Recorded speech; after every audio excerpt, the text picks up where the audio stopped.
The Senate will come to order. Will the clerk please call the roll? Bridges. Buckner. Present. Coleman. Cook. Coram. Danielson. Morning. Donovan. Fenberg. Fields. Gardner. Janal. Gonzalez. Hanson. Heisey. Holbert. Hawkes Lewis. Kirkmeyer. Colker. Lee. Liston. Lindeen.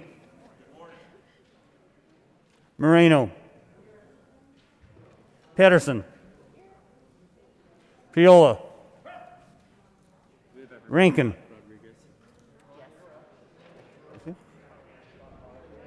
Rankin. I don't see him, do you? Yeah, I don't see him.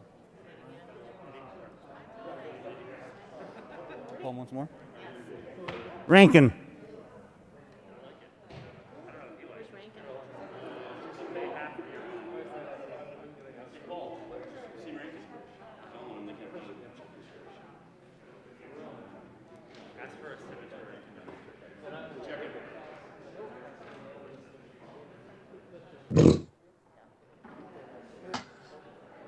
Rodriguez.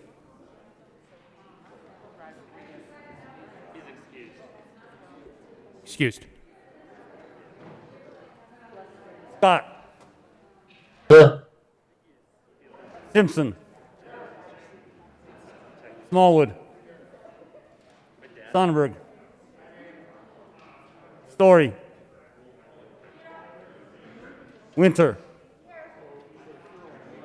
Woodward. Zenzinger. Rankin.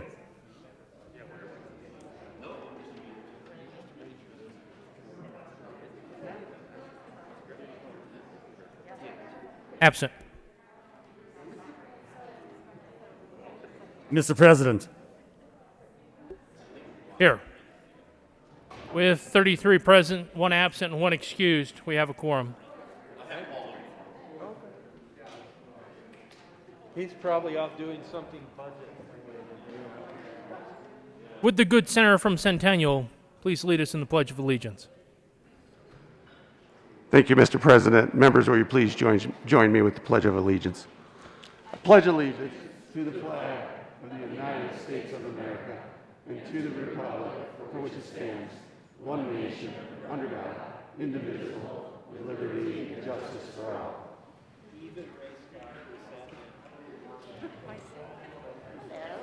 Senator Liston. Thank you, Mr. President. Mr. President, if I could have a senatorial courtesy, I would appreciate it. Members, while it is my duty of the journal to be read, I certainly don't want the responsibility to go to my head. Some of my colleagues couldn't care less. They consider the journal a cryptic mess. I'm glad to finish the reading of the journal and put it to bed. And with that, Mr. President, I move the reading of the journal of Monday, March 1st to be dispensed with, and that the journal be approved as corrected by the Secretary. You've heard the motion, and the senatorial courtesy should not be given to the good senator from Colorado Springs from Senate District 10 and will be fined accordingly. With that said, all those in favor say aye. All those opposed, no. The ayes have it, and the motion is adopted. Senate Services. March 2nd, correctly printed as Senate Bills 136, 137, 138, 139, 140, 141, 142, 143, 144, 145, 146, 147, 148, 149, 150, 151, 152, 153, 154, 155, 156, 157, 158, 159, correctly engrossed Senate Bills 17, 20, 68, 73, correctly re-engrossed Senate Bills 4, 24, and 79. Committee reports. March 1st, Committee on Health and Human Services. After consideration of the merits, the committee recommends the following. Senate Bill 38 be referred favorably to the Committee on Appropriations. March 1st, 2021, Committee on Business, Labor, and Technology. After consideration of the merits, the committee recommends the following. Senate Bill 82 be amended as follows. So amended be referred to the Committee on Finance with favorable recommendation. March 1st, Mr. President, the Committee on Business, Labor, and Technology has had under consideration, has had a hearing on the following appointments, recommends the appointments be placed in the consent calendar, confirm members of the State Historical Society Board of Directors effective July 1st, 2020 for terms expiring July 1st, 2023. Luis Benitez of Littleton, Colorado appointed, Penfield Tate III of Denver, Colorado appointed, Mary Sullivan, Denver, Colorado appointed, and Marco Abarco of Denver, Colorado reappointed.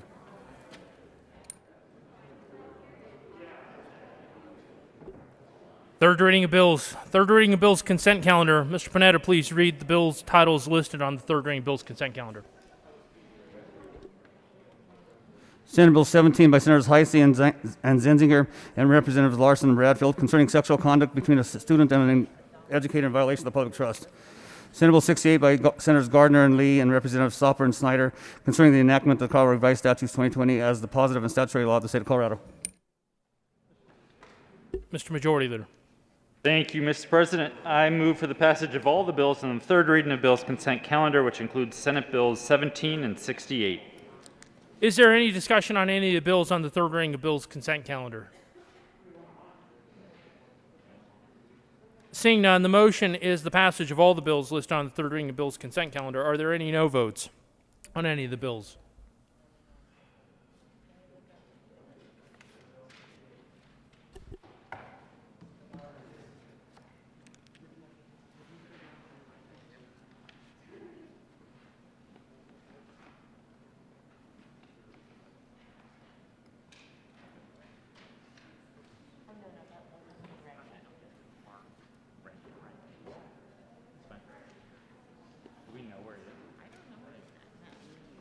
Mr. Panetta, please mark Senator Rankin excused.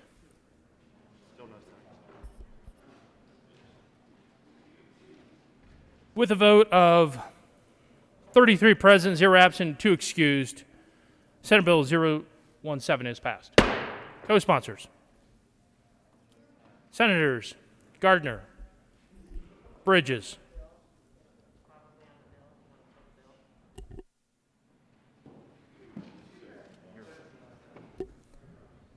Lundin, Cook, Kirkmeyer, Priola, Woodward, Corum, Scott.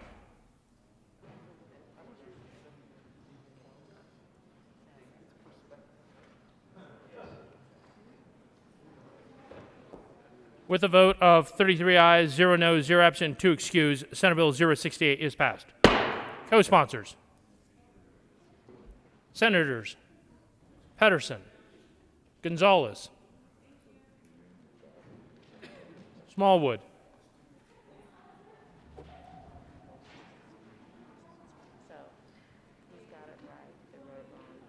third reading of bills, final passage. Mr. Panetta, please read the title to Senate Bill 020. Senate Bill 020 by Senators Hansen and Heisey, Representatives Valdez A. and Soper, concerning the valuation of property related to renewable energy for purposes of property tax. Senator Hansen. Thank you, Mr. President. I move Senate Bill 20 on third reading and final passage. Is there any discussion? Seeing none, the motion before the body is the adoption of Senate Bill 020 on third reading and final passage. Are there any no votes? Senators Cook,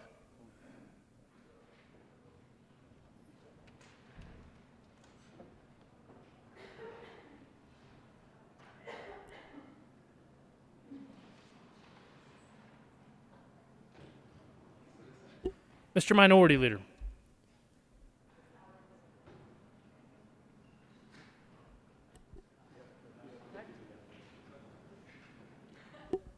Kirkmeyer.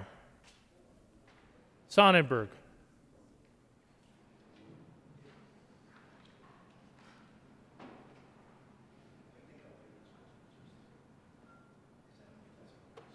With 29 ayes, 4 no votes, 0 absent, 2 excused, Senate Bill 020.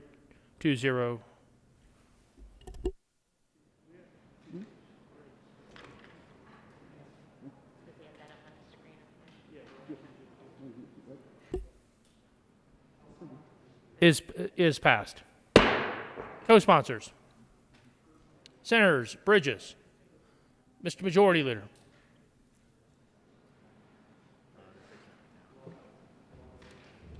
Senators Pedersen, Winter,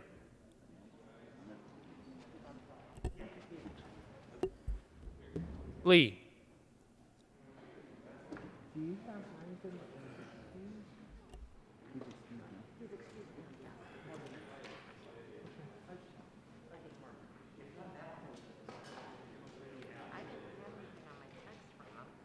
Mr. Panetta, please read the title to Senate Bill 073.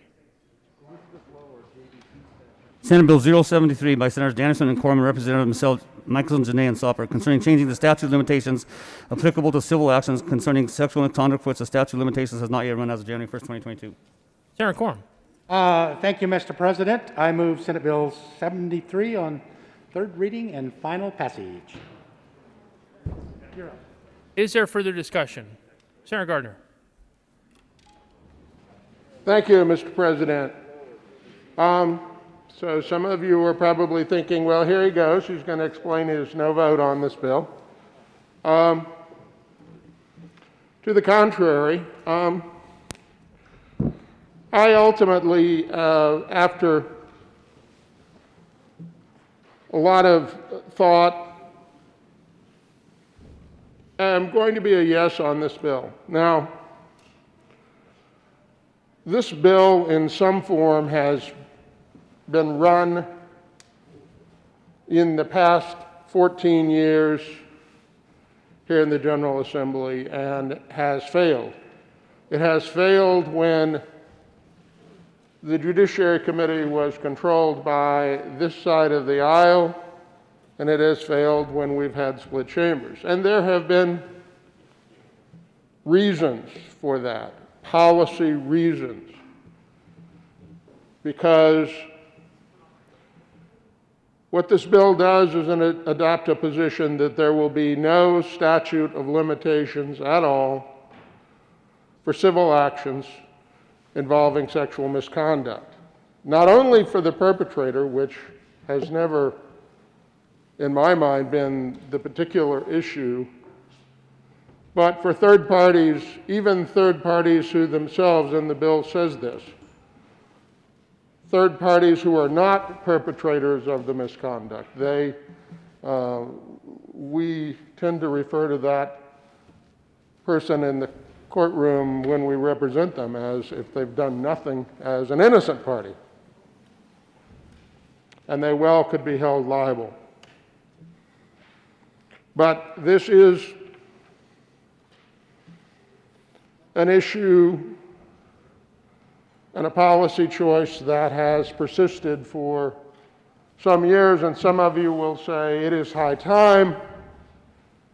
Others of us will say, I reluctantly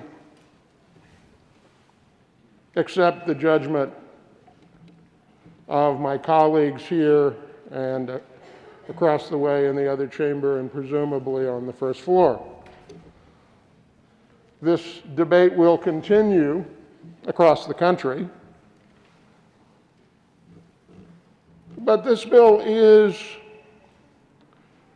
an improvement over past versions in that it does not contain an unconstitutional revival of past claims which are vested and no longer could be brought against a person. So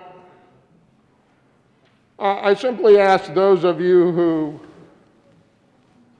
were so strong in your advocacy, and I appreciate that, to realize that my advocacy for amendments to this bill were not, as was implied, somehow a disregard for the pain, the damage, the very real emotional and destructive things that happen to victims, but rather a concern for what, as described in the bill, are third parties who themselves were not directly responsible. Good organizations, organizations doing work that we come down here in the well and pass resolutions about the great work that they do.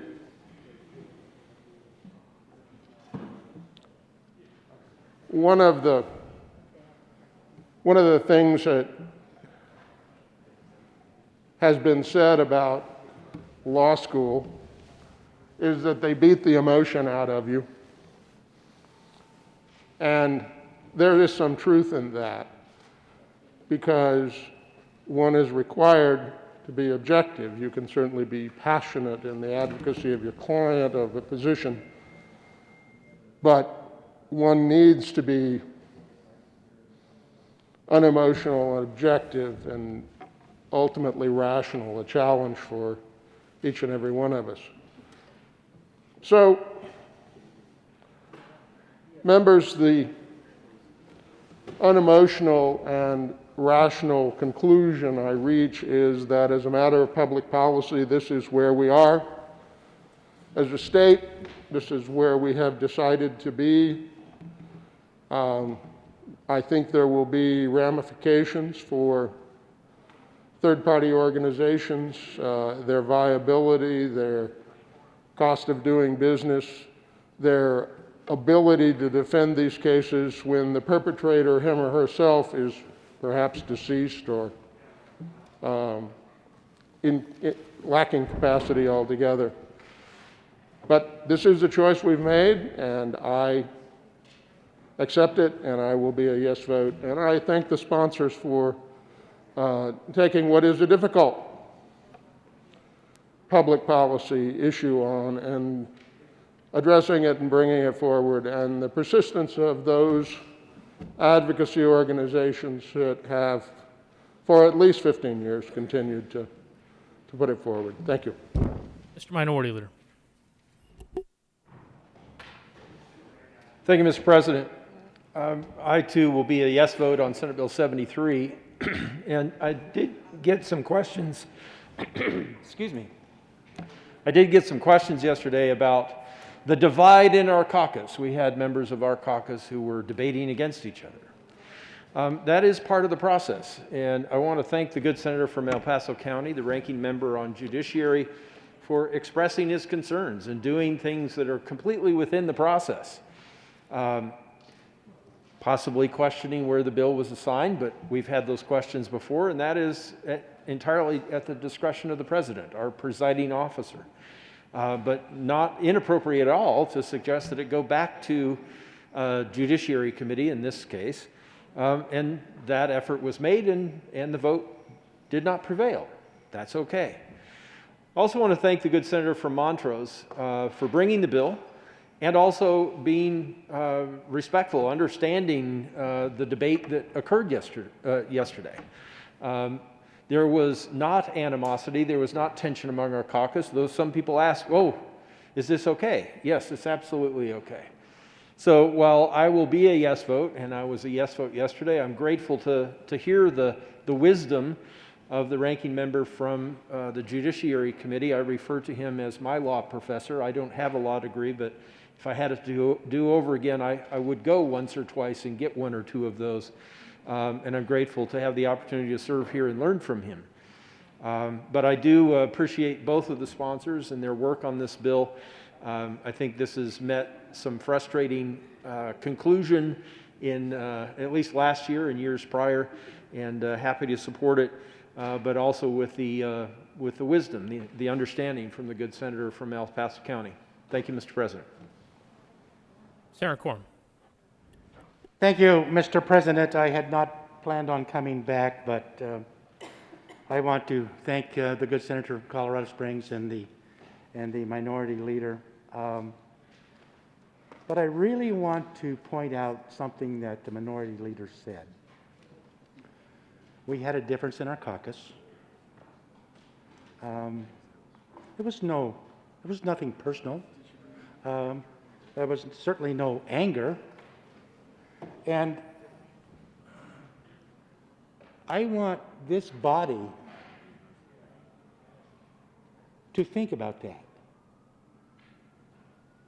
Because we can have a difference of opinion.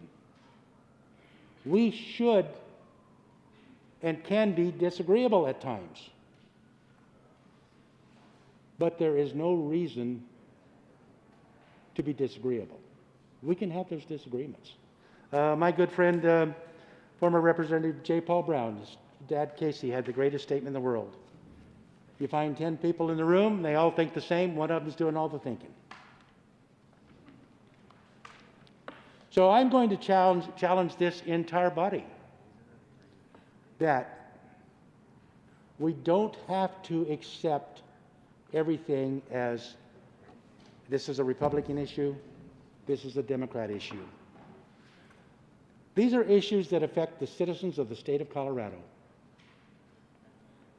And we can be individuals. It's okay to vote against the president of the Senate.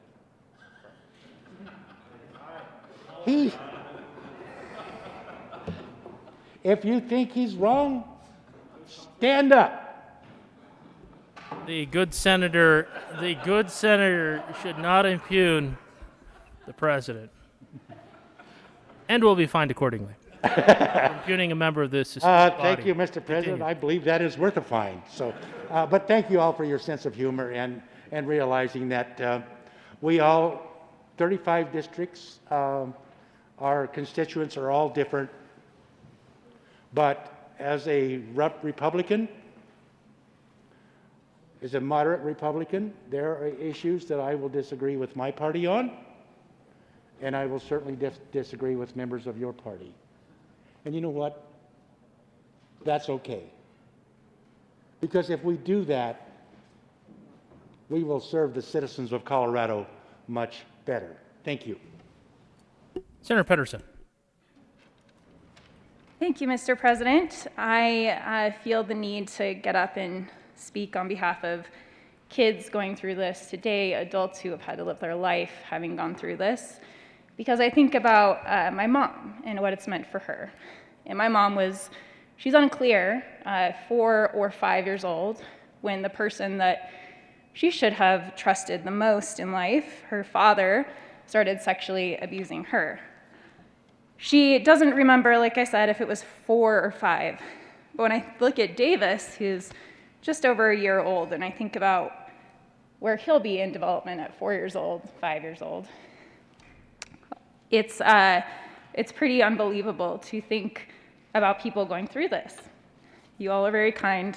You don't need to stand. But so when my mom had the courage to tell her other trusted person, her mother, when she was unclear, maybe 7, maybe 8 years old, when she should be thinking nothing about things like this and playing and enjoying her life and developing.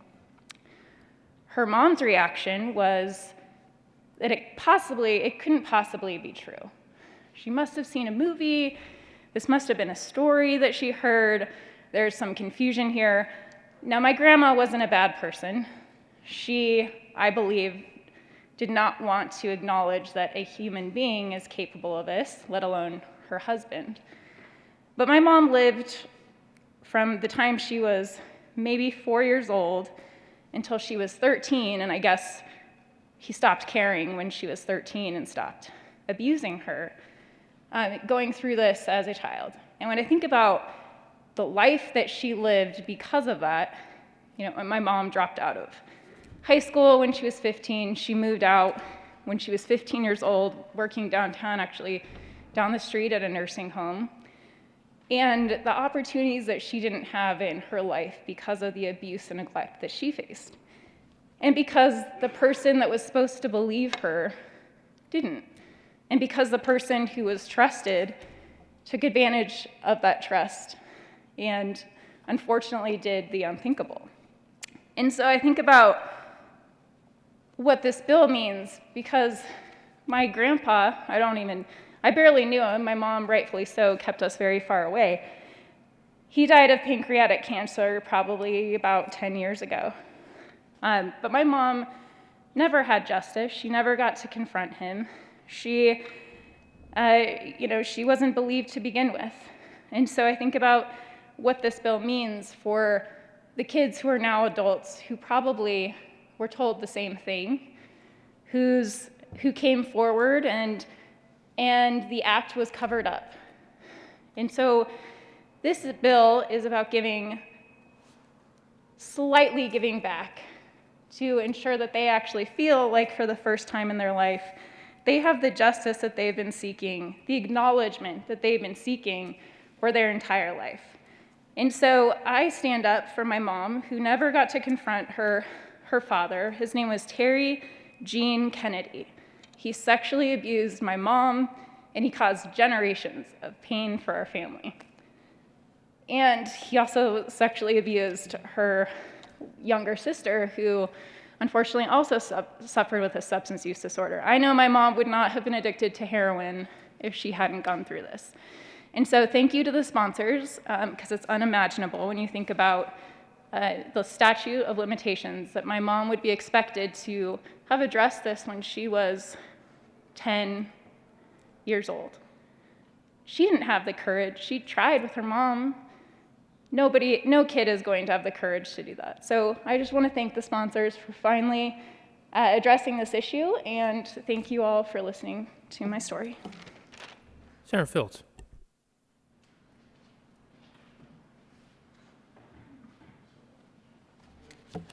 Good morning, Mr. President and colleagues. I stand in strong support of Senate Bill 73, and I want to thank my colleagues from El Paso County, also from Douglas County, and I think there was others that really challenged us to think deeply about the law that we were considering. I believe that's how good policy is created, when we don't just let things pass, that we have a rich and serious conversation, and we're able to do that in a respectful manner. At the end of the day, it either passes or it doesn't. But we have to have the dialogue. And that's what happened yesterday. We had the dialogue, and that's significant.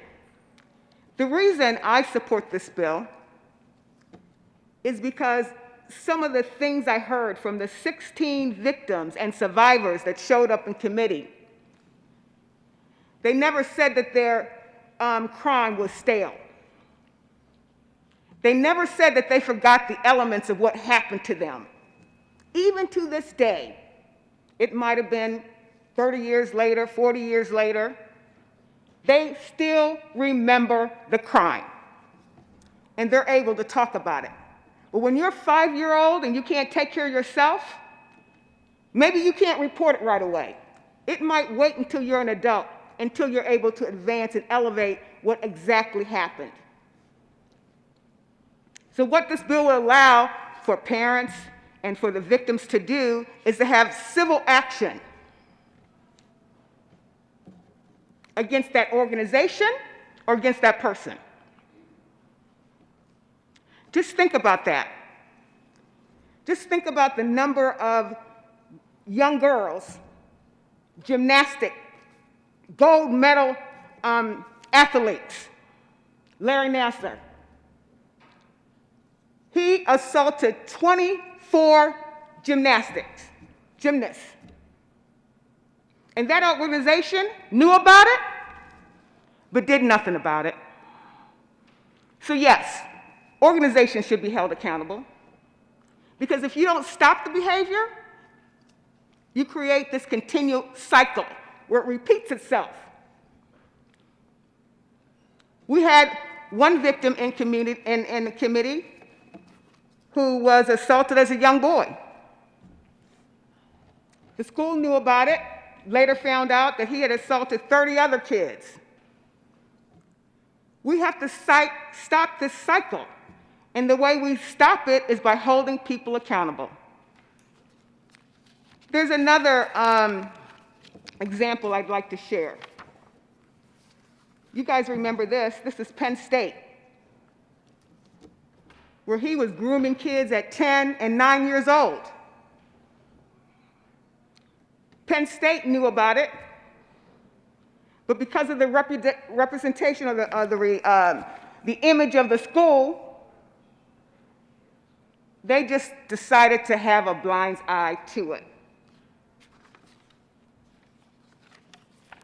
This kind of behavior that exists cannot be tolerated, and we won't be, if this passes out of this chamber and goes on to the House, we won't be the first to abolish the statutes of limitation. It's my understanding that we have 10 other states that have already done this. So I believe that what we're doing today by passing this bill, Senate Bill 73, that we are standing on the right side of history as it relates to protecting our kids. That's when it happens. We have people grooming kids at a very early age,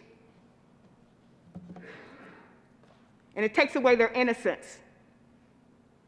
It robs them of their destiny and their potential because they're confused. Here they are in trusted environments with a teacher, with a priest, at home. And someone takes advantage of that child and turns their world upside down. And it's hard for me to measure the consequences of that. It could be lifelong therapy. It could cause somebody to trigger into addiction. It could cause somebody to be homeless. It could turn your world upside down because someone took advantage of a child. And there should be consequences, because children are vulnerable and they can't take care of themselves. And oftentimes they're not going to tell when they're 6, when they're 7, or they're 8. And when they do, oftentimes they're not believed.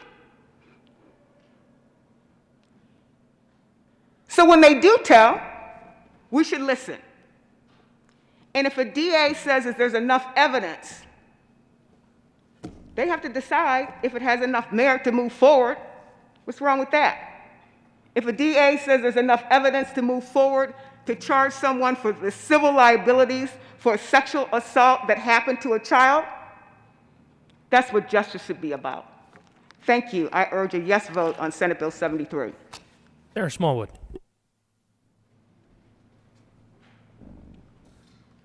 Thank you, Mr. President. Good morning, colleagues. I appreciate the comments from the prior speakers. I'm going to be a yes vote on Senate Bill 73, just like I was a yes vote in committee. I don't know that I made that very clear yesterday. I had people reach out to me yesterday asking why I wasn't supporting this. My response was I am supporting it. But especially since I have some new colleagues this year, haven't worked with before, might as well set the stage now that I do care about the process also. I can agree or disagree with the policy, but it's probably good that especially those new folks know that if I believe the president's made a mistake, which I'm sure is exceedingly rare, I'm going to bring that up. If I believe the minority leader, the majority leader has made a mistake, I think it's my duty to bring that up, to make sure that we're making the best policy that we possibly can. And that's all the discussion was about yesterday, was an agreement or disagreement about the process. Doing the best we possibly can for these important issues. So, to restate what my good friend, the senator from Aurora, just said, I do think we're on the right side of history here. I completely agree with that. I thank the bill sponsors for engaging in this debate, but know that whether I'm supporting or opposing the policy, I do think we should also focus on the process, and we're going to have disagreements there, and that's okay. So wanted to thank the bill sponsors. Thank you, colleagues, for engaging in that debate yesterday, and I'll be a yes on Senate Bill 73. Is there further discussion? Senator Danielson. Thank you, Mr. President. I just wanted to thank the body this morning for your thoughtful discussion and bring it back a little bit to what we are going to accomplish today with the support of this chamber. It is an historic vote today, and I'm very proud of the Senate for taking this important step. We are talking about real survivors who have endured what at many times can be a lifetime of treatment in order to heal from their experience. We're talking about people who oftentimes have endured years upon years upon years of sexual violence, sexual abuse, and rape, sometimes as children. And this is a first step forward to allow these people to shift the cost of that treatment from the victim to the perpetrator. It will allow parents to seek relief on behalf of their children to cover the cost of this medical and mental health treatment that is necessary to recover from sexual abuse. It prevents them from being forced into court with their young children, which could put them through further trauma, as you could obviously see. It will encompass all kinds of sexual abuse so that more victims will be able to recover these damages. It will truly help survivors. And that is what today is about. As we take this step forward, we should remember that this is the end of a decades-long struggle that survivors have been fighting for in this legislature, day in and day out. So take pride in your yes vote today. You have my gratitude. And I also want to say the survivor community has my gratitude, because it's those brave individuals who came forward with their painful stories time and time again that have made this change. And it's been my honor to be part of this process. I urge an aye vote on this bill, and I thank you so much for your attention today.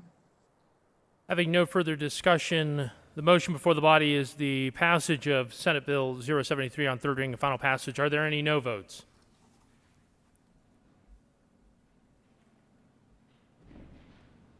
With a vote of 33 ayes, 0 no votes, 0 absent, and 2 excused, Senate Bill 073 is passed. Co-sponsors: Senators Simpson, Bridges, Gonzalez, Cook, Scott, Huckes Lewis, Zenzinger, Kirkmeyer, Priola, Janal, Winter, Lee, Heisey, Hanson, Coleman, Lundin, Kolker, the Minority Leader, Moreno, Buckner, Story, the Majority Leader, Pedersen, Woodward, Fields, Liston. Please add the President. Mr. Majority Leader. Thank you, Mr. President. Having voted on the prevailing side, I move for the immediate reconsideration of Senate Bill 20. The motion is for the immediate reconsideration of Senate Bill 20. All those in favor say aye. All those opposed, no. The ayes have it, and the motion is adopted and reconsideration is granted. Mr. Panetta, please read the title to Senate Bill 020. Senate Bill 20 by Senators Hansen and Heisey and Representative Valdez A. and Sopper concerning the valuation of property related to renewable energy for purposes of property tax. Senator Hansen. Thank you, Mr. President. I move for the repassage of Senate Bill 20 on third reading and final passage. Is there any discussion? Seeing none, the motion before the body is the passage of Senate Bill 020 on third reading and final passage. Are there any no votes? Senators Cook, the Minority Leader,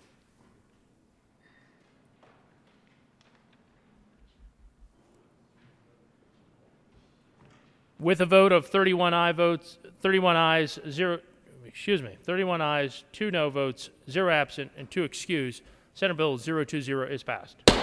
Co-sponsors: Senators Bridges, Lee, Huckes Lewis, Kolker,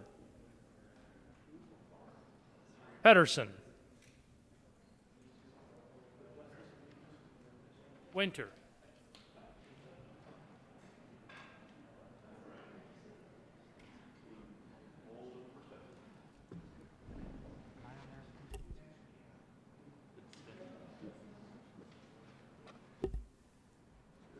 General Order, second reading of bills. Senator Moreno. Thank you, Mr. President. I move the Senate resolve itself into the Committee of the Whole for consideration of general orders, second reading of bills. You have heard the motion. All those in favor say aye. All those opposed, no. The ayes having the motion is adopted. The Senate will resolve itself in the Committee of the Whole for consideration of general order, second reading of bills, and Senator Moreno will take the chair.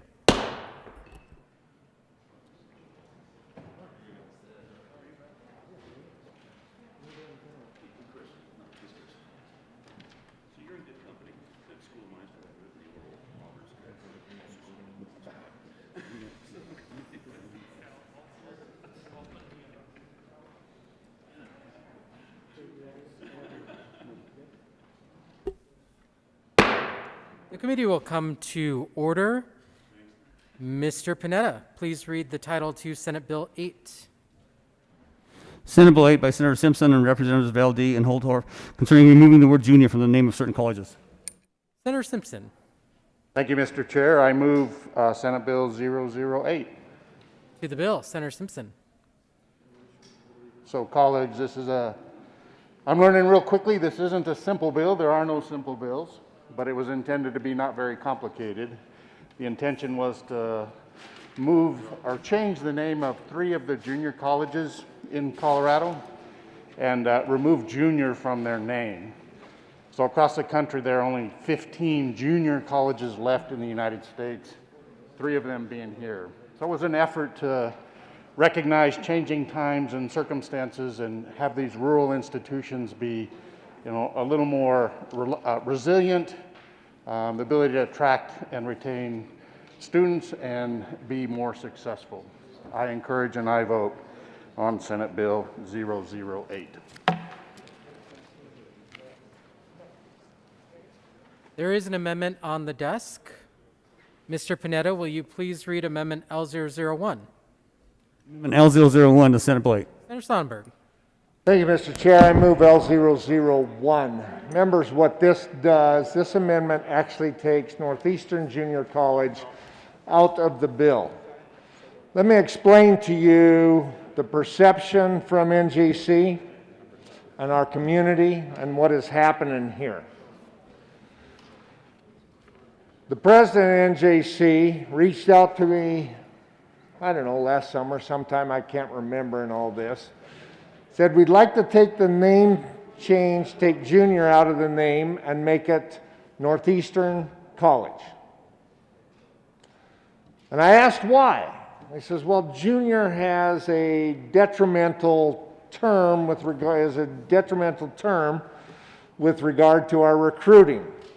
Apparently, the 75 years before that, it hasn't. I haven't figured that out yet. When I asked the president, so your board of advisors is supportive, the student government's supportive, your faculty's supportive, and the community's supportive, because I hadn't heard of it before you just brought it up. Well, he hadn't talked to any of them yet. So I followed up by talking to the Board of Advisors, and it should be noted that after talking to a couple of the Board of Advisors, it has never been on their agenda. But yet, 4 of the Board of Advisors sent a letter in support. And I have seen that letter of support. Thank you to the good senator from the San Luis Valley. So I asked about student engagement. Nothing from the students. So did you have a conversation with the community? And the answer is no. So in an effort to try and get information, this mask is driving me batty. In an effort to try and get information, I just put out a simple question on that famed news media Facebook and said, send me an email. I want you to send me an email with your thoughts. So your identity is hidden. Give me your thoughts. At last count, I had 4 in support and somewhere around 100 in opposition. That includes community members, that includes faculty, that includes students, and it also includes some of the administration and the board. Now, am I saying this is a bad idea? I have no idea, because there wasn't community engagement. Here's what I'll tell you. They make the argument that the word junior should come out and tie the lack and the reduction in enrollment to the word in junior. I can tell you there are systematic problems, at least at Northeastern Junior College, that go far beyond the junior on why enrollment has declined. Part of it may be they shut down their marketing department. So while other schools this year are out recruiting, Northeastern Junior College is not. Now, this isn't about me being against Northeastern Junior College or the community against Northeastern Junior College. Northeastern is a wonderful, wonderful institution and is actually recognized regionally. The vast majority of state FFA officers end up going to Northeastern Junior College because they have a reputation, a good reputation. Removing the name junior doesn't change that. I've given you a little background. I had a conversation with Mr. Garcia yesterday, ahead of the Colorado Community College system. And when I talked to him, I said, the right thing to do here, since there hasn't been any community engagement, is to take Northeastern Junior College out of this bill. Then, after they've had that community engagement, they can run a bill to change the name if they have that community support. But you have to talk to the community. You can't have somebody from Denver that sits in an office up here that oversees all of the junior colleges telling Northeastern Junior College this is the way it's going to be without some sort of community engagement. This is the ultimate urban telling rural, nah, this is what's better for you. I'm asking you to take NJC out of the bill and give them an opportunity to do the community engagement. Then if they want to do that, let them come back and bring a bill to do that.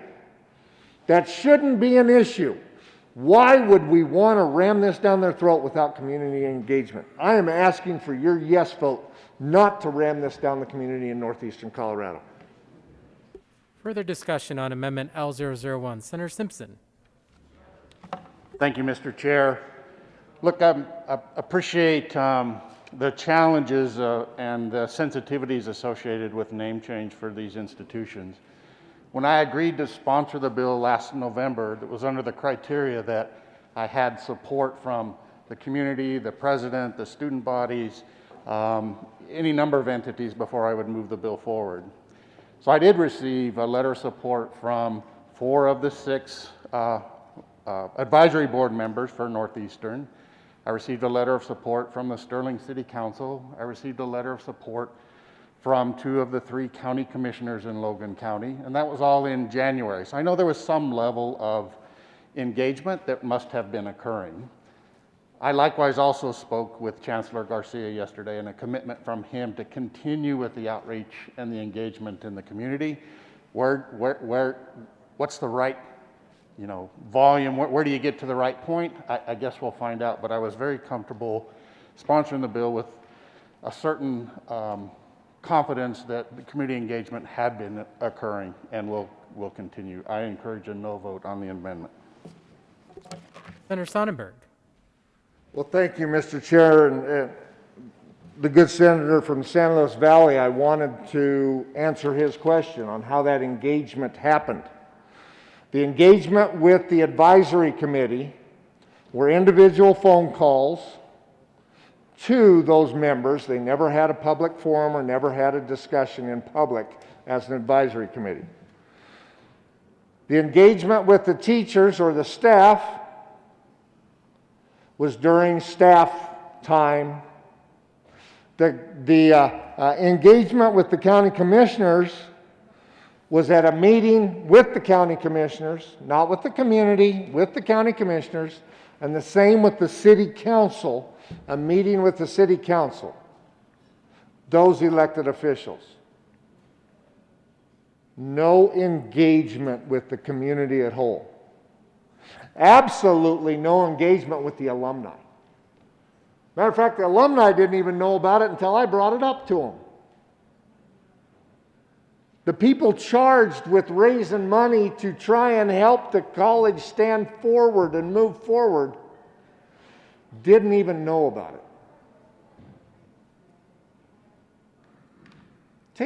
Do the right thing. Take NJC out of this. Let the bill go. Trinidad and Otero, if they want to do that, that's great. There's a reason they don't have a sponsor on the bill from northeastern Colorado. Because it wasn't engaged. Just take NJC out. Let the bill pass. I think the good senator of San Luis Valley has it right. Trinidad wants to do this. Otero wants to do this. They've had engagement. He shared with me the packet. And the packet of all these letters of support for Trinidad and Otero. And down at the bottom, there's a letter from 4 of those, that's not even signed, quite honestly. 4 of the advisory board members, and then one other letter, I believe, and then a separate one with the county commissioners. Members, don't ram this down Northeastern's throat. Let's let them engage with the community, figure out what the right thing is, and move forward that way rather than us tell them what it should be. Ask for your aye vote. Is there further discussion on Amendment L001? Seeing none, the question before the body is the adoption of Amendment L001. All those in favor say aye. Aye. Opposed, no. The noes have it, and the amendment is lost. Is there further discussion? Minority Leader Holbert. Thank you, Mr. Chair. It is certainly frustrating when we find ourselves in this kind of situation. I very much respect the good senator from Sterling and his advocacy for people who live in that district, in that community. I thought long and hard about this bill, having previously served 4 years on the House Education Committee and then 2 years on the Senate Education Committee. Name changes at our institutions of higher education are a rather familiar topic for us. And I thought back to either my first or second year, I believe, in the House, when the president of what was then called Mesa State College came to the Capitol with an incredibly detailed marketing package and polling results, input from the community. We know Mesa State College today as Colorado Mesa University. And that name change that was brought to us by then and current President Tim Foster was handled in an outstanding way. It was so impressive. It reminded me of a private sector marketing campaign. Maybe a company, a corporation is rebranding itself, maybe changing a name, logos, input from the community, input from faculty, input from alumni and students. What I'm frustrated with now is to learn that that kind of engagement hasn't occurred at Northeastern. I'm frustrated because the good senator from Alamosa has indicated that we did get documentation that there was support, that the Board of Advisors, at least a majority of them, agreed, and county commissioners. I don't want to repeat everything that's already been said, but it seemed like that community engagement had not occurred. And as this bill moves forward, I would diminish the perspective that Denver, the metro area, is somehow pushing this on Northeastern or that community, and maybe encourage the people, especially the president there, follow the example of Tim Foster and Colorado Mesa University. It's not too late to start having this engagement.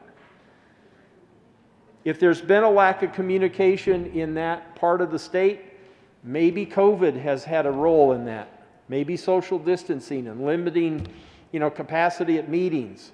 Maybe there's been a struggle. I don't know. I don't want to point fingers, but it's not too late to encourage that. And for those in the higher ed community, if you need a great example of how it ought to be done, call Tim Foster at Colorado Mesa University because he did it right. Thank you, Mr. Chair. Senator Scott.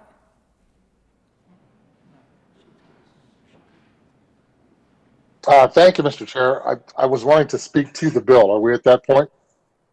We are. Please proceed, Senator Scott. Thank you, Mr. Chair. I come at this from a kind of a different little bit of an angle because we have here in Grand Junction, or my Senate District 7, something called the Junior College World Series of Baseball every spring. And some of the universities and the colleges noted on this bill have actually participated in that event every year.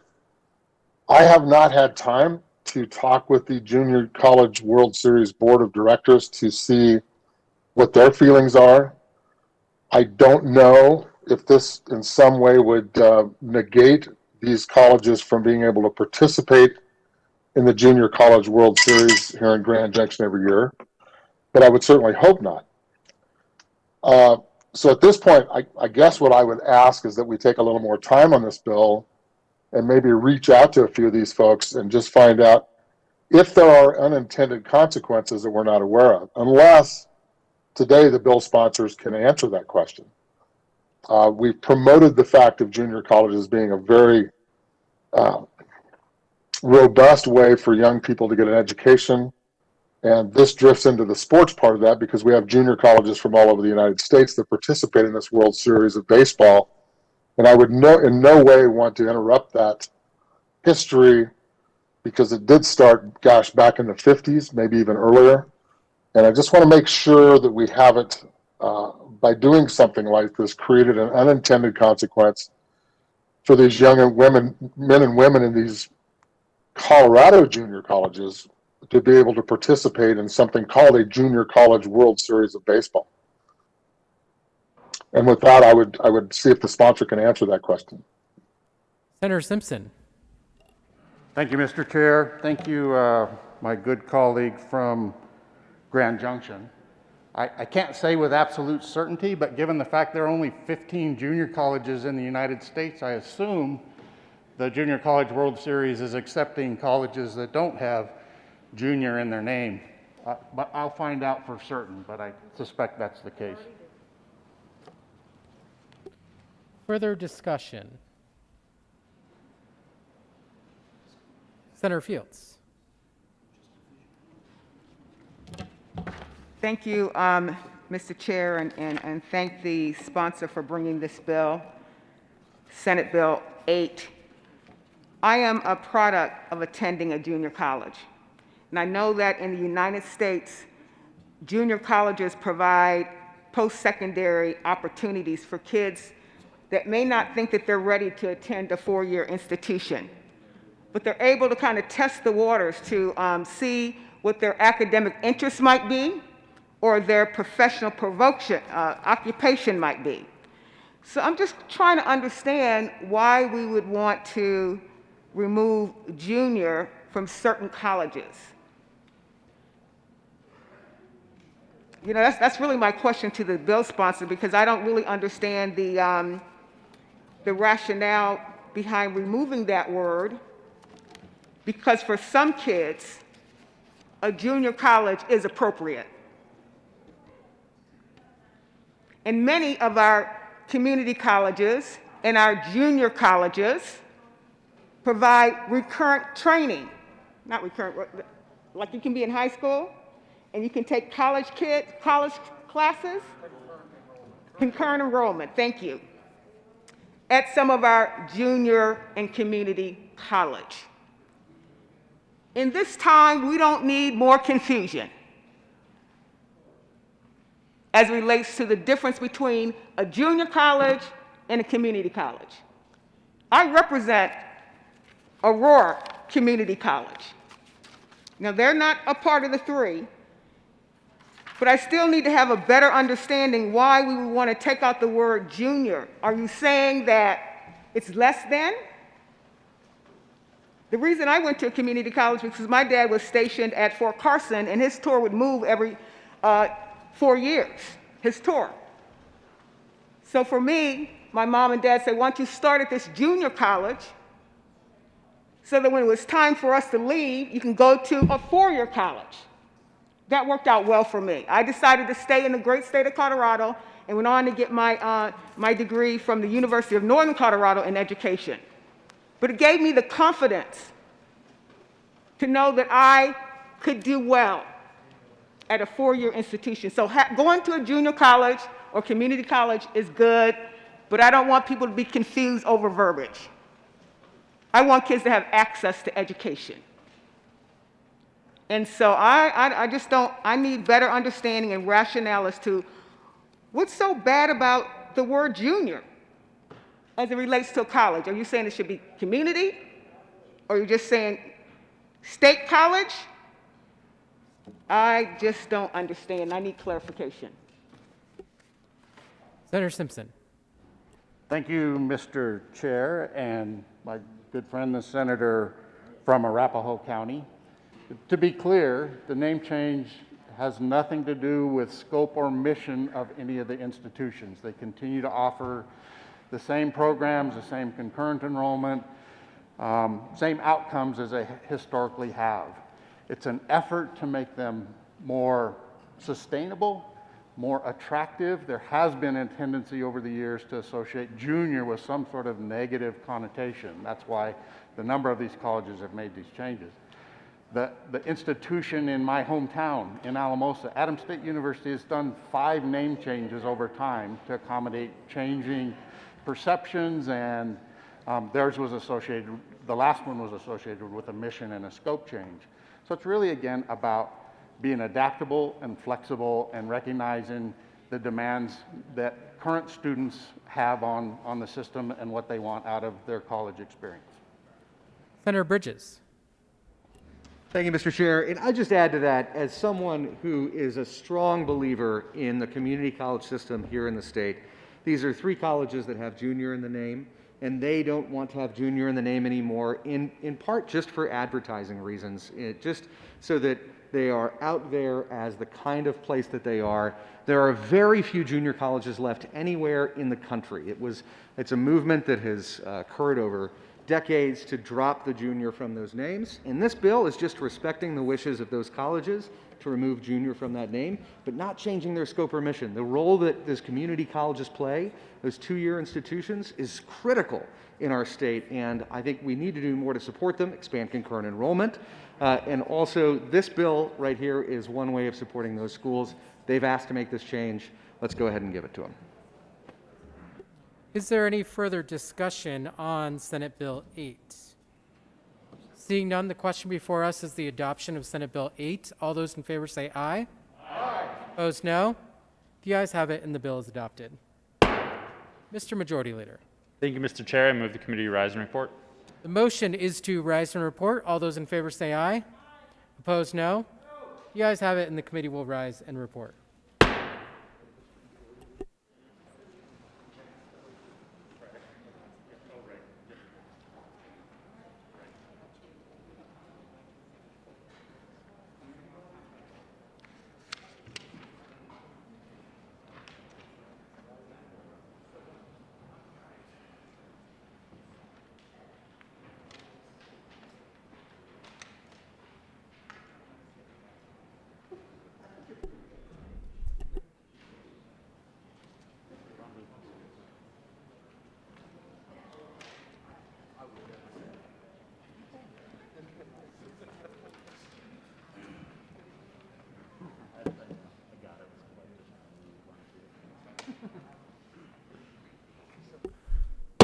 The Senate will come to order. Senator Moreno. Thank you, Mr. President. The committee has met and had one bill under consideration. Mr. Panetta, will you please read the report? Mr. President, your committee of the whole begs leave to report has had under consideration the following attached bills being the second reading thereof and makes the following recommendations thereon. Senate Bill 8, passed on second reading and order engrossed and placed in the calendar for third reading and final passage. Senator Moreno. Thank you, Mr. President. I move for the adoption of the report. The motion is for the adoption of the committee of the whole report. There is an amendment at the desk. Mr. Panetta, will you please read Amendment 001 of the committee of the whole? Amendment 001 to the committee of the whole. Senator Sonnenberg. Thank you, Mr. President. I move amendment to the Cal 1. To the amendment, Senator. Members, I'm going to read you just a little bit from some folks that actually work at the new Northeastern College. First, you should know that this request was not the result of a grassroots movement. It was not the result of students, faculty, alumni, or community members wanting to change the name. This initiative comes from the president of NJC, and he alone has forwarded the request for this bill. He then reached out after the drafting of the bill for input. I am going to skip some of this just to let you know. He also writes, there has been no discussions of cost of the change of the name, especially when you have declining enrollment. Signs, letterhead, email addresses, website addresses, renaming will surely cost the college resources. Nearly all of the employees at NJC have given furlough days voluntarily to help with our budget issues. And now we're going to spend limited resources on changing our name. This will definitely also have negative impacts, at least in the near term, in our relationship with alumni, sponsors, financial supporters, and some of our students. Several have already been asked, why are we changing our name? Third, there have been no discussions with the students, and the alumni of this college that have given their support. Lastly, I believe the name change request has deeper meaning. To say the name we have had for 75 years is somehow no longer acceptable is to say that traditions, the focus on our community, and the major industries we represent, like agriculture, are no longer acceptable. It is my opinion, and this is from staff, a movement aligned with this cancel culture is pervasive in our society today and is wrong. Members, take Northeastern out of the bill. Let them do the community engagement to properly do this. Don't ram this down their throats. Let them have that discussion. Don't let one person, the president of NJC, drive this ship without community engagement. I am asking for your yes vote to allow NJC to go through the same process that Otero and Trinidad did.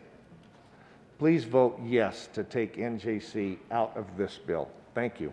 Is there further discussion? Senator Simpson. Thank you, Mr. President. I just would like to highlight and confirm I would ask for a no vote on the Cow Amendment. The question before the body is the adoption of Amendment 001 to the Committee of the Whole report. Are there any no votes? Senators Priola,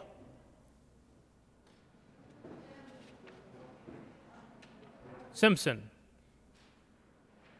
Zenzinger, Pedersen, Winter, Donovan, Hawkes Lewis, Danielson, Coleman, Moreno, Story, Janal, Lee, Gonzalez, Kolker. The Majority Leader. Bridges. Hansen.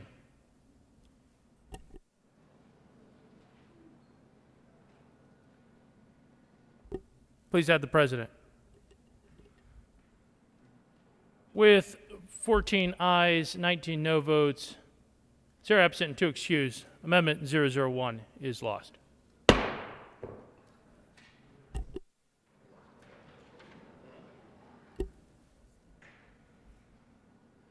The question before the body is the adoption of the Committee of the Whole report. Are there any no votes? Senator Sonnenberg.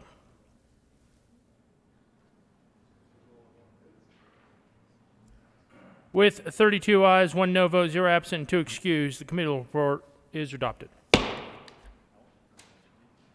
Senate Bill 008 passed on second reading, ordered, engrossed, and placed on the calendar for third reading and final passage.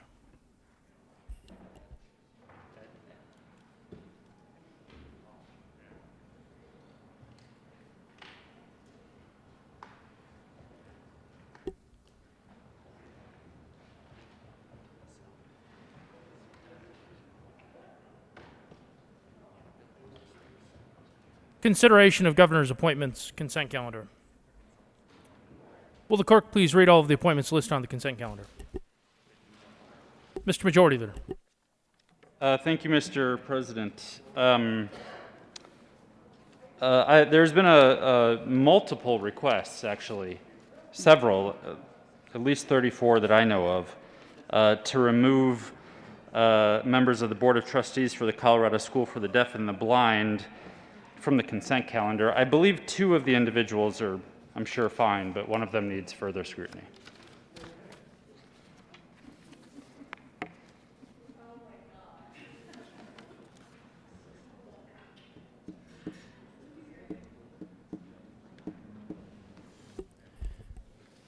Seeing no objection, that item will be removed from the consent calendar.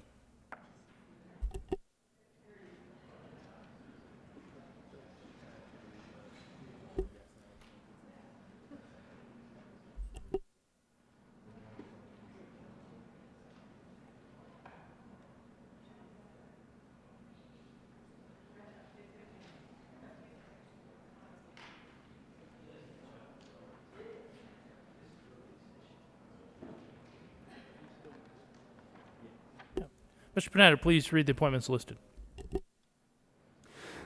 Members of the Board of Trustees for the University of Northern Colorado, effective December 31st, 2020, for terms expiring December 31st, 2024. Richard D. Monfort of Greeley, Colorado, serves as Republican, reappointed. Patricia Barello Rivera of Denver, Colorado, serves as a Democrat, appointed, reappointed. Mr. Majority Leader. Thank you, Mr. President. I move for the confirmation of all the appointments listed on the consent calendar, which includes members of the Board of Trustees for the University of Northern Colorado. You have heard the motion. Is there any discussion? Seeing none.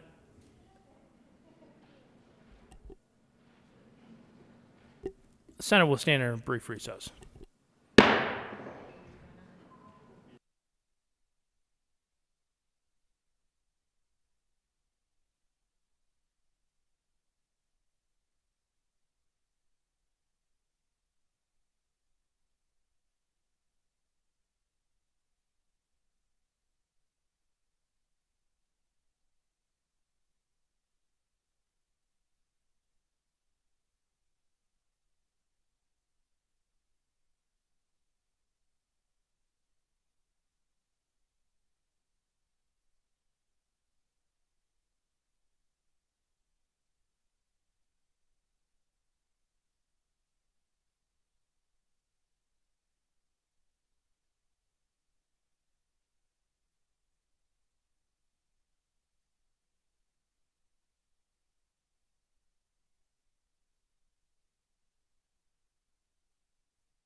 The Senate will come back to order. Is there any discussion? The motion is the confirmation of all the appointments listed on the consent calendar. Are there any no votes?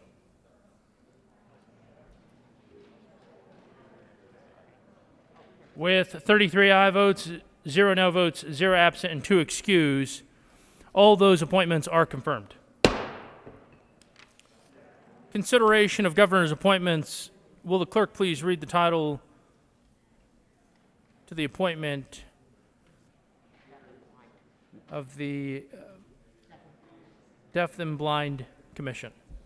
Members of the Board of Trustees for the Colorado School for the Deaf and Blind, for a term expiring July 1st, 2022, Michael George Merrifield of Colorado Springs, Colorado, a Democrat occasioned by the resignation of Nancy Inez Brown, appointed. For terms expiring July 1st, 2024, Teresa Lee Ryford of Canyon City, Colorado, a Democrat, reappointed. Megan Sarah Clausen of Denver, Colorado, Democrat, appointed.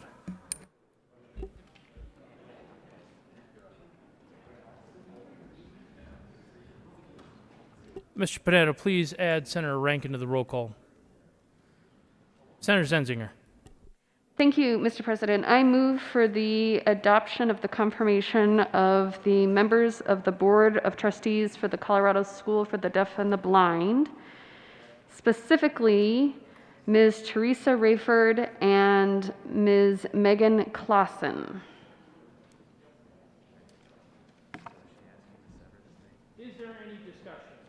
Is there any discussion? The motion before the body.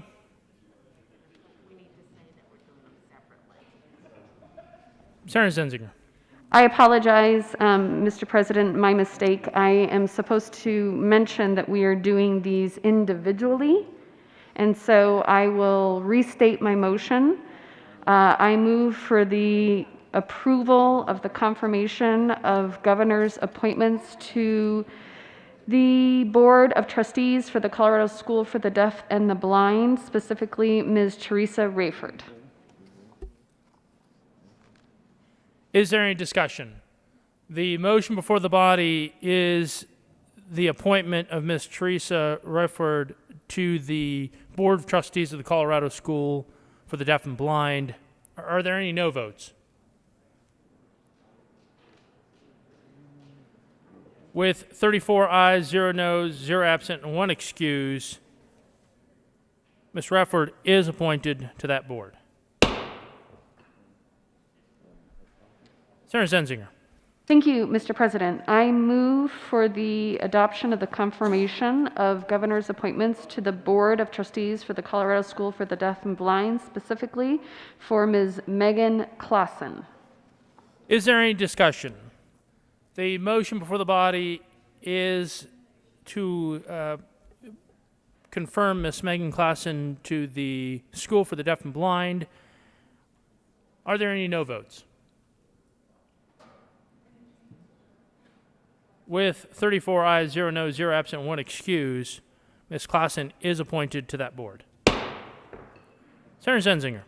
Thank you, Mr. President. I move for the confirmation of governor's appointments to be a member of the Board of Trustees for the Colorado School for the Deaf and Blind, specifically Mr. Michael George Merrifield of Colorado Springs, Colorado, a Democrat, occasioned by the resignation of Nancy Inez Brown, also former senator. Is there any discussion? Mr. Minority Leader. Thank you, Mr. President. I just want to seek clarification. Is this the same Michael Merrifield who once served here in this chamber, Senator Michael Merrifield? Senator Zenzinger. Thank you, Mr. Minority Leader. The one and the same. Mr. Minority Leader. Thank you, Mr. President. Well, in that case, I do have to express some concerns. Now, while the School of Deaf and Blind is an outstanding institution, we don't want to disparage them. We do want to make sure that they have the right people in leadership.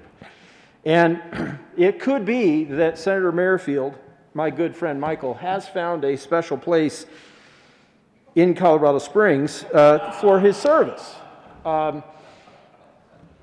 I think he has a long and storied reputation here in this building, and certainly has had a lot of very interesting positions when it comes to education policy, including maybe observing that other people had found special places for their educational efforts for themselves or their kids. When Senator Merrifield previously served in the House of Representatives, I believe for a while he was the chair of the Education Committee. So his credentials for serving on the board of the Colorado School of Deaf and Blind, I think, should not be in question. But I do want to observe that my opinion, before I was a member of the legislature, my opinion of Representative Merrifield was not the best. But he has heard me say that our time serving together in the Senate, my opinion changed. And Michael, I hope that life is well for you. I hope that a little bit of teasing from your former colleagues here in this chamber is something that you can smile about. And with that, before I give away the ending as to how I will vote, Mr. President, I believe there might be other people who would want to speak to this very important decision that we are about to make. Thank you, Mr. President. Senator Zenzinger. Thank you, Mr. President. We did hear this confirmation appointment in Senate Education, and I will point out that the good former senator from Colorado Springs did not entertain us in any way, shape, or form. He didn't even attempt to sing us a song, which really, to be frank, bothered the committee greatly. We wondered, did he not respect us anymore? Did he not like us anymore? Did he not recognize the deprivation that we have been living under since he left? I mean, has he heard the state of our Senate choir since he left? So, I don't know. We were rather put out by the fact that he he didn't bother to share with us his gift of song. Putting that aside, we felt that his qualifications were admirable. Senator Bridges. Thank you, Mr. President. Now, having not had the pleasure of serving in this chamber with the great Michael Merrifield, I do not have the same certainty as the minority leader that this is the right choice to be making here. But I will say that the term expires in 2022, so in the worst case scenario, it is a short-lived mistake, should that be what we're doing. But his testimony was fantastic. He was approved unanimously by the committee, and I trust my colleagues, so I would suggest, despite the familiarity we have with this man, that we go ahead and give him a thumbs up today. Is there further discussion? Seeing none, the motion before the body is the confirmation of Senator Michael Merrifield to serve on the board as a member of the Board of Trustees for the Colorado School of Deaf and Blind. Are there any no votes?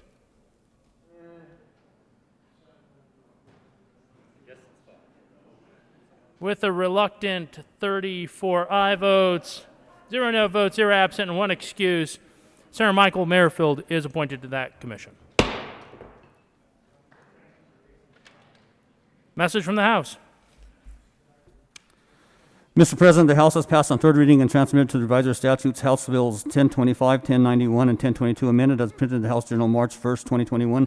The House has passed on third reading and transmitted to the revised statutes House Bills 1083, 1057, 1031, and 1063.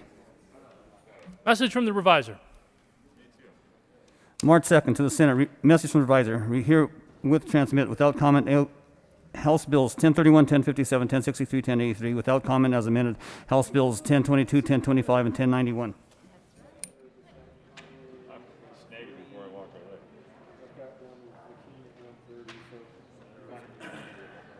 Announcements.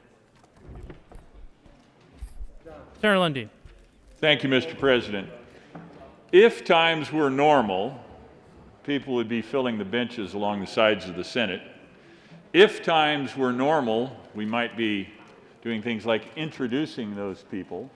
If times were normal, the gallery would be full of people whom we would not be able to introduce. If times were normal, I might be saying to you, if you see ladies in red jackets from El Paso County looking prim, proper, insightful, intelligent, and highly motivated, say hello to them. If times were normal, I would probably be risking a fine by introducing the good ladies from the Sunrise Republican Women's Gathering in El Paso County. But times are not normal, and so I'll do none of the above. And I will hope, along with all of you, that times will return to normalcy soon. Soon, please, soon. I miss the cacophony of the public in this building that is the public's building. I miss the energy that those people bring to our conversations. Quite frankly, I miss the correction and redirection they bring to me as an individual representing them on a regular basis. Mr. President, please join with me and pray for times to return to normal. Thank you, Mr. President. The good senator from Monument was going to be fined for referring to guests in the gallery, but the guests are not here, so I'll not fine you accordingly. Senator Gonzalez.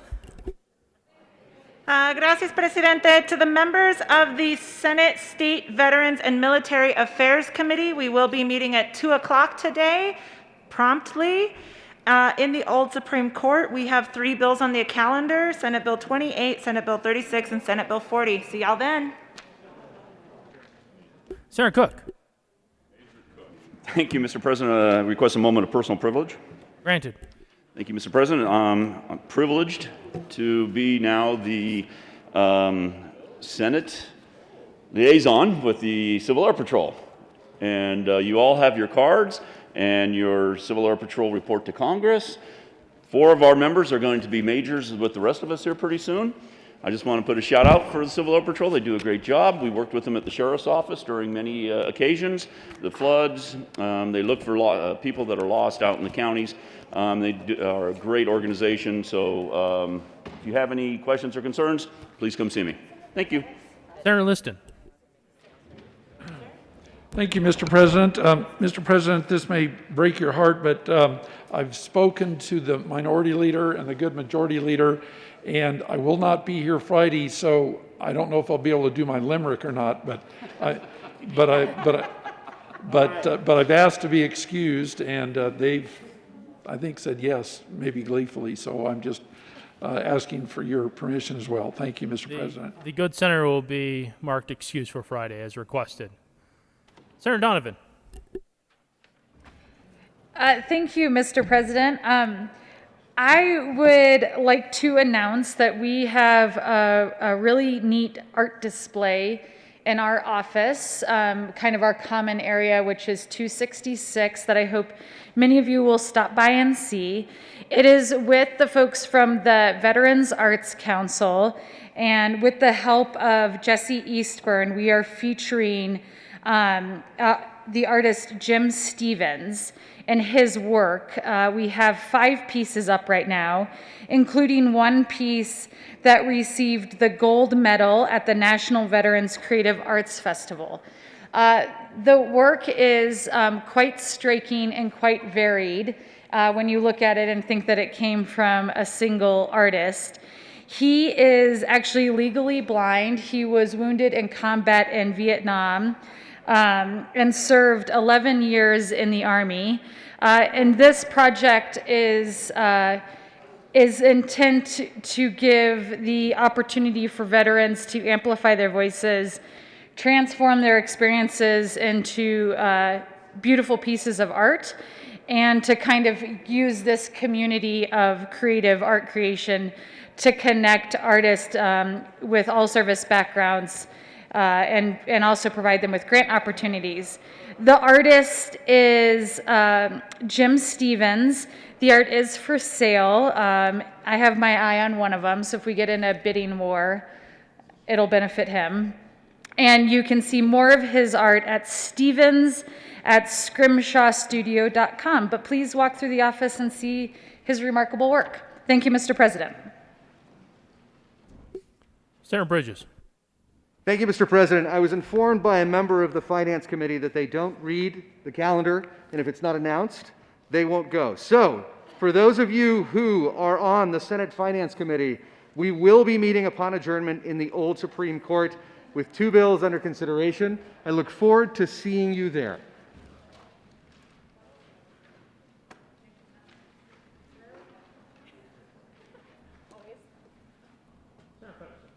Thank you, Senator Mr. Pedersen. Thank you, Mr. President. The Finance Committee will be meeting in the old Supreme Court chamber 15 minutes after we adjourn. Having no further announcements, Mr. Majority Leader. Thank you, Mr. President. We do have a few bills to read across. You do not need to be here for that. Mr. President, I move that the Senate recess until 11 a.m. today. You have heard the motion. All those in favor say aye. All those opposed, no. The ayes having the motion is adopted. The Senate will stand in recess until 1100 today.